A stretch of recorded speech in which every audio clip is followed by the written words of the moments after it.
Revitalisasi kilang minyak Cilacap Saudi Aramco putuskan mundur dari proyek kerjasama dengan Pertamina. Halo semuanya, Assalamualaikum warahmatullahi wabarakatuh. Pada kesempatan kali ini, kami dari kelompok 2 Hukum Investasi ingin memaparkan pembahasan mengenai analisis hukum pembatalan kontrak investasi Saudi Aramco di kilang Cilacap mulai dari faktor pendorong hingga implikasinya. Sebelum itu, berikut ini adalah nama-nama anggota dari kelompok 2.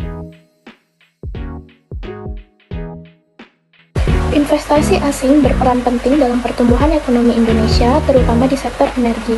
Untuk mendukung pembangunan ini, PT Pertamina Persero menjalin kerjasama dengan Saudi Aramco dalam proyek pengembangan kilang Cilacap, yang merupakan bagian dari Refinery Development Master Plan atau RDMP.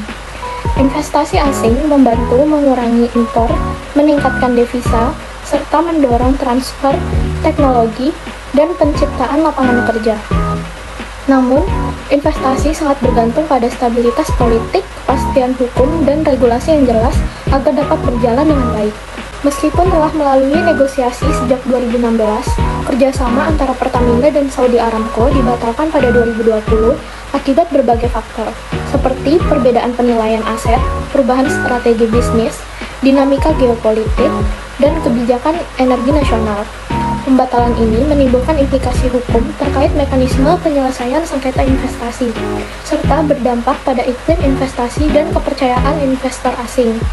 Pemerintah perlu mencari alternatif pendanaan dan mitra strategis baru agar proyek RDMP tetap berjalan dan sektor energi nasional tetap berkembang. Selanjutnya dari materi yang kami bahas, kami mengajukan 2 rumusan masalah. Yang pertama itu terkait apa saja faktor yang menyebabkan pembatalan kontrak investasi Saudi Aramco di kilang Cilacap. Kemudian yang kedua, bagaimana implikasi hukum dari pembatalan kontrak investasi tersebut bagi para pihak yang terlibat. Pertama, faktor penyebab pembatalan kontrak investasi Saudi Aramco di Cilacap. Pembatalan kontrak investasi terjadi jika perjanjian dihentikan sebelum mencapai tujuan. Di dalam hukum perdata Indonesia, kontrak dapat batal jika tidak memenuhi syarat sahnya perjanjian, terjadi wan prestasi, atau ada cacat kehendak seperti paksaan atau suatu penipuan. Faktor penyebabnya yaitu meliputi yang pertama ada pelanggaran kontrak, misalnya seperti keterlambatan pembayaran. Yang kedua ada force majeure, contohnya seperti bencana alam, ada pandemi dan krisis politik. Yang ketiga ada perubahannya regulasi. Keempat masalah keuangan atau kebangkrutan. Kelima ada kesalahan informasi yang disampaikan. Keenam ada konflik antar para pihak. Yang ketujuh ketidaklayakannya suatu proyek tersebut berlangsung. Dan kedelapan adanya pelanggaran hukum dan etika seperti contohnya korupsi, pencucian uang dan lainnya. Nah, selanjutnya di sini ada menurut Beni Hutahian dalam Taskap berjudul Revitalisasi Kebijakan Investasi Industri Migas untuk meningkatkan ketahanan energi nasional. Faktor-faktor yang menyebabkan pembatalan investasi ini meliputi yang pertama ada iklim investasi tidak kondusif, di mana kebijakan yang tidak stabil, perubahan skema investasi atau growth split and cost recovery, serta birokrasi yang rumit menciptakan ketidakpastian bagi investor. Yang kedua, ada ketidakpastian hukum dan kebijakan, yaitu di mana regulasi yang sering berubah-ubah dan keputusan Mahkamah Konstitusi yang berdampak pada Undang-Undang Migas menghambat kepastian hukum. Yang ketiga, ada kendala ekonomi dan harga minyak, di mana penurunan harga minyak global dan beban subsidi BBM mengurangi daya tarik investasi. Yang keempat, ada faktor geopolitik dan sosial, di mana contohnya sengketa Laut Cina Selatan dan dampak pandemi COVID-19 menghambat eksplorasi serta pengembangan migas. Dan yang kelima, adanya kurangnya infrastruktur dan rencana investasi jelas, di mana tidak adanya cetak biru investasi jangka panjang menimbulkan ketidakjelasan arah industri migas. Jadi, kesimpulannya, pembatalan investasi disebabkan oleh kombinasi kebijakan yang tidak stabil, birokrasi yang rumit, ketidakpastian hukum, kondisi ekonomi global, serta faktor geopolitik. Jadi, pencegahannya dapat dilakukan dengan kontrak yang lebih jelas, uji tuntas, dan klausul perlindungan investasi agar risiko dapat diminimalkan. Baik, sedangkan jika pada analisis dari kelompok kami, faktor pendorong utama pembatalan investasi dari kasus yang kita ambil yang pertama adanya perbedaan valuasi aset, di mana Pertamina menilai proyek itu sebesar 5,66 miliar US dollar, sementara dari Saudi Aramco itu menilai proyek sebesar 2,8 miliar US dollar. Dan yang kedua adanya ketidakpastian regulasi dan juga hukum, di mana perubahan skema kontrak bagi hasil yaitu gross bill versus cost recovery itu menciptakan ketidakpastian hukum bagi investor. Lalu yang ketiga adanya faktor politik dan stabilitas kebijakan, di mana kebijakan energi yang tidak konsisten dan juga perubahan regulasi tanpa kejelasan membuat investor itu lebih berhati-hati. Dan yang keempat, birokrasi korupsi. Itu kompleksitas birokrasi dan juga tingkat korupsi tinggi, meningkatkan biaya transaksi serta investor itu lebih berhati-hati. Dan yang kelima, kegagalan negosiasi, di mana upaya pemerintah dan juga penunjukan PwC sebagai penilai independen gagal menjembatani perbedaan dari valuasi. Dan yang keenam, kondisi ekonomi dan faktor eksternal.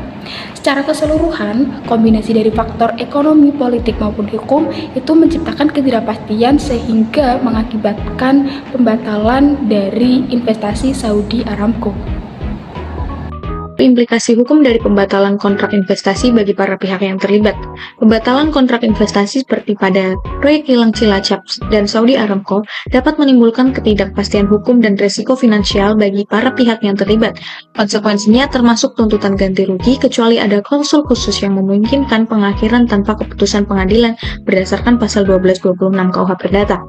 Pembatalan juga bisa dianalisis berdasarkan prinsip prestasi sesuai dengan pasal 1243 KUH Perdata jika pihak gagal memenuhi kewajibannya. Namun dalam kasus RTMP Cilacap, pembatalan lebih disebabkan oleh perbedaan pandangan ekonomi dan valuasi aset daripada prestasi atau force majeure. Meskipun ketidakpastian regulasi berada di luar kendali para pihak dan dapat menciptakan tantangan yang signifikan, umumnya dianggap sebagai bagian dari resiko bisnis yang harus diantisipasi oleh investor.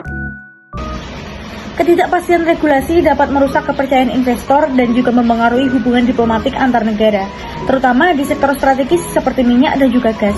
Pembatalan kontrak investasi ini dapat memicu sengketa dan arbitrase internasional.